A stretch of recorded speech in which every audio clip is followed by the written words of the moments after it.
Bismillahirrahmanirrahim. Assalamualaikum warahmatullahi wabarakatuh. Alhamdulillahilladzi hadana li hada wa ma kunna linahtadiya laula an hadanallah. Asyhadu an la ilaha illallah wa asyhadu anna Muhammadan abduhu wa rasuluh. Rabbi shrah li sadri wa yassir li amri wahlul 'uqdatam min lisani yafqahu qawli. Amma ba'du. Puji dengan pemaparan yang akan dibawakan oleh Bapak Agus Padani SPD. Untuk itu, marilah kita menginjak kepada acara yang kedua, yaitu sambutan dari Ketua KKG, yaitu Bapak Asri. Kepadanya dipersilakan.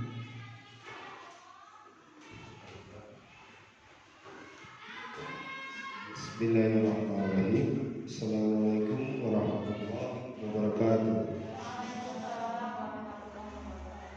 Sebelumnya, alhamdulillah, puji dan syukur kita ucapkan kepada Allah Subhanahu wa taala yang telah memberikan karunia-Nya yang melimpah kepada kita semua dalam bentuk iman, nikmat kesehatan dan tidak lupa nikmat kebersamaan. Tak lupa salawat dan salam semoga tercurah pada Nabi kita Nabi Muhammad SAW, kepada keluarganya, sahabatnya, dan para pengikutnya pada akhir zaman. Yang saya hormati Ibu Kepala Sekolah SD 042 Kapir beserta guru-guru, selaku pembimbing yang mendorong memberikan semangatnya serta memberikan banyak arahan untuk kami bisa sampai pada hari ini dengan lancar dan tanpa adanya halangan yang cukup berarti. Apa itu budaya positif? Kita selanjutnya. Ini pengembangannya yang saya harus sampaikan kepada Bapak Ibu. Budaya positif itu apa? Nah, kita lihat, dengarkan, mohon izin kepada Bapak Ibu untuk menyimak, memahami dan belajar bersama-sama dengan saya. Dan mohon izin, mohon maaf, saya di sini depan bukan mau menggurui atau kita sama-sama belajar. Terima kasih. Lanjutnya adalah tujuannya adalah agenda dari motivasi internal, eksternal, keyakinan kelas dan hukum penghargaan 5 dasar kebutuhan manusia, 5 posisi kontrol dan segitiga evolusi. Ini yang akan disampaikan oleh Ibu merupakan profil pelajaran Pancasila. Bagaimana profil pelajaran Pancasila hubungannya dengan budaya disiplin positif? Dan selanjutnya ini memahami peran sebagai guru. Nah, kita sebagai guru adalah bagaimana membangun budaya positif dengan menerapkan konsep disiplin positif dalam berinteraksi dengan murid. Selanjutnya, capaian khususnya bagaimana dapat pada murid dapat mendisiplinkan anak setuju? Pertanyaannya setuju atau tidak setuju? Tidak. Ada yang tidak, ada yang setuju. Oke, siap, alhamdulillah. Yang kedua, pemberian hukuman dengan hal positif seperti membaca atau membersihkan halaman di sekolah dapat meningkatkan disiplin anak. Setuju atau tidak? Membaca atau membersihkan halaman sekolah, hukumannya, pemberian hukuman. Setuju atau tidak setuju? Setuju. Tidak. Baca boleh. Gak mungkin ya.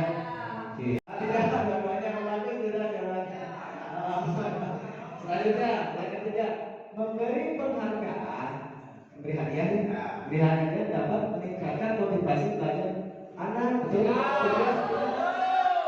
Ini dikasih semangat, ya, atau pujian, jempolan. Bagus.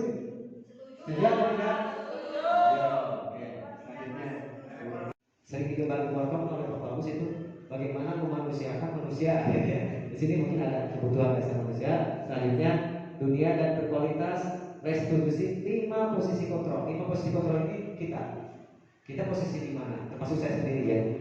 Ada 5 posisi kontrol. Nah, kita posisi di mana? Yang terakhir adalah restitusi segitiga restitusi. Ini pemaparan pakai hari ini. Yang pertama tentang disiplin positif dan nilai-nilai kebajikan universal. Kewajiban kita bagaimana mendisiplin positif tadi kepada murid, dan apa nilai-nilai kepada murid yang tadi kalau kata Bu tidak hanya hadiah ya, tapi dengan pujian itu nilai-nilainya apa yang didapat oleh murid nanti. Selanjutnya, nah ini pemahaman tentang paradigma. Misalnya kepala ini saya contoh kepala tangan, saya udah nyiapkan kertas buat dibagi kepada Bapak Ibu. Ada konsep perubahan paradigma. Nah, saya ingin tahu prosesnya. Saya minta 2 orang aja, boleh silakan. 2 orang ke depan. Bu Isma, Bu sama Bu Isma boleh? Boleh? Ya, siap. Satu lagi. Satu orang lagi. Pasri. Ya, ada yang paling mengenalkan apakah cinta, apakah anak, apakah rumah, apakah suami, apa? Kita boleh. Ya, silakan. Apa? Paling mengenalkan menurut boleh. Dan saya berikan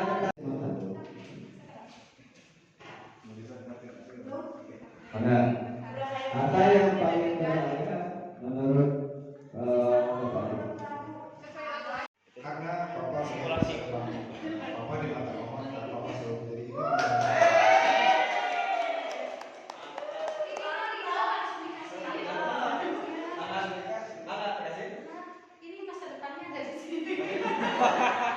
Ini masa depan kok Mas belum?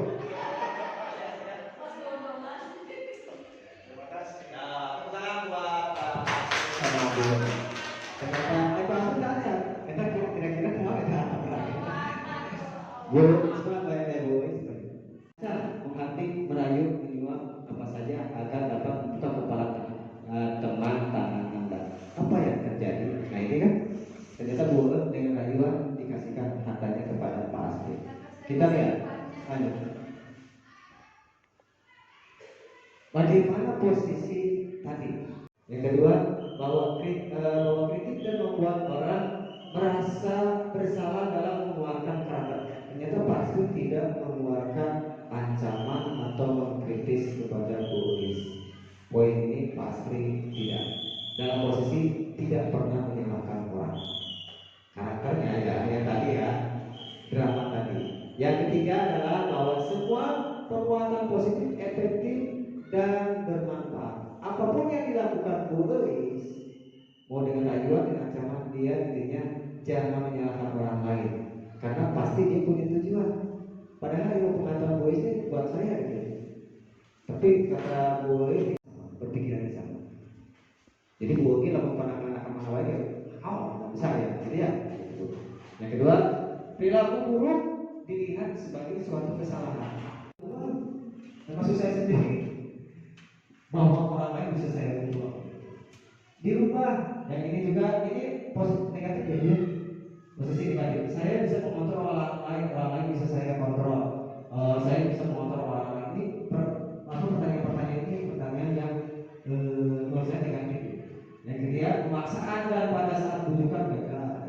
Dibujuk tadi untuk ngasih. Cuma kalau yang selanjutnya, perilaku buruk dilihat sebagai suatu kesalahan. Nah ini diubah menjadi konsepan semua perilaku memiliki tujuan, baik negatif, buruk, positif atau negatif.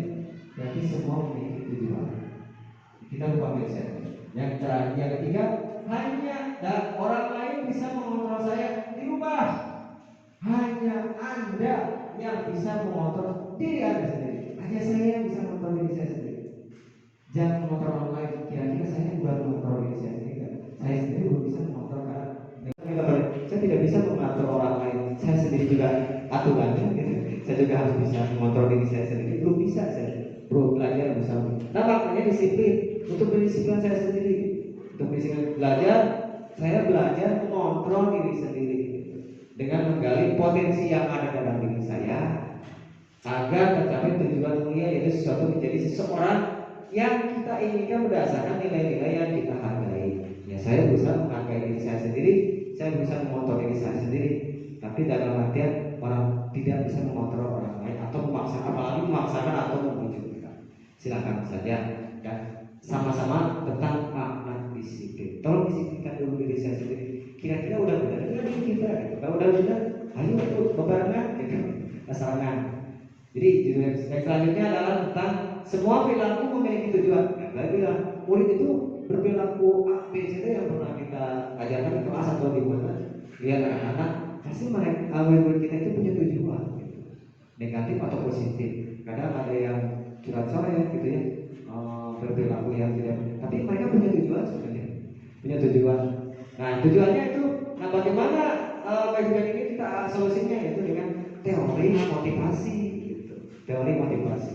Motivasinya ada 4. Sampai terakhir adalah keyakinan kelas. Selanjutnya ada yang ketiga, model berpikir menang-menang tadi, menang-menang kolaborasi, yaitu bagaimana mencapai tujuan tadi berpikir menang-menang atau kolaborasi dengan cara 5 posisi kontrol. Kita sebagai guru punya 5 posisi kontrol. 1, penghukum. 2, pembuat merasa bersalah. 3, apakah kita sebagai teman. Yang 4, apakah kita sebagai pemantau. Yang kelima, guru adalah manajer. Tinggal kita ada di posisi mana. Termasuk saya sendiri, posisinya di antara 5 ini. Bagi tujuan dari 5 posisi kontrol itu buat apa? Buat tadi model pendidikan universal. Menurut Dr. William Lester, kepada teori kontrol nilai-nilai kebajikan universal, ini secara keseluruhan, yaitu ada 1, 2, 3. Ada 3. Yang pertama adalah setiap perilaku perbuatan memiliki tujuan. Itu harus kita pahami dulu bahwa semua manusia punya perilaku dan perbuatan pasti memiliki tujuan. Ini harus kita pahami. Yang kedua adalah mengaitkan nilai-nilai kebajikan yang diyakini seseorang, maka motivasi akan terbangun di sini. Yang ketiga adalah nilai kebajikan yang ingin dicapai oleh setiap anak Indonesia yang kita kenal dengan tujuannya profil pelajar Pancasila. Yaitu yang pertama beriman, bertakwa kepada Tuhan Yang Maha Esa dan beragama mulia. Yang kedua mandiri, benar kritis, kebinekaan global, kemudian negatif. Ini yang digulirkan oleh pemerintah tentang kurikulum merdeka, dan ujung-ujungnya itu ke profil pelajar Pancasila untuk menerapkan nilai dan kebajikan di sini. Selanjutnya, eksplorasi konsep pembelajaran kedua yaitu tentang teori dan tadi teori motivasi, hukuman, penghargaan dan restitusi. Nah ini kadang ya selanjutnya. Ini teori motivasi perilaku manusia. Yang pertama, dasar. Nah tadi yang pertama saya opsinya adalah apakah makna disiplin. Kita sering menggambarkan disiplin di zaman dulu, tapi berpikir tentang cipta, karsa dan karya. Muncullah tadi Merdeka Belajar atau program. Jadi cipta, karsa, karya. Cipta, karsa dan karya. Oh berarti subhanallah, dia adalah orang yang religius sekali dan beliau sangat wah hebat lah gitu. Zaman dulu udah berpikir begitu.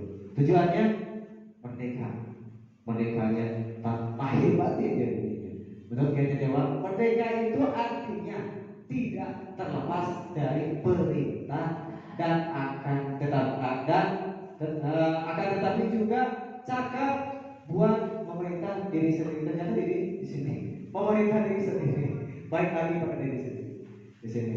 Kiai Dewantara pemikiran konsepsi keteladanan sehingga merdeka cetakan kelima buku Kiai Dewantara. Selanjutnya, dihukum oleh penghargaan.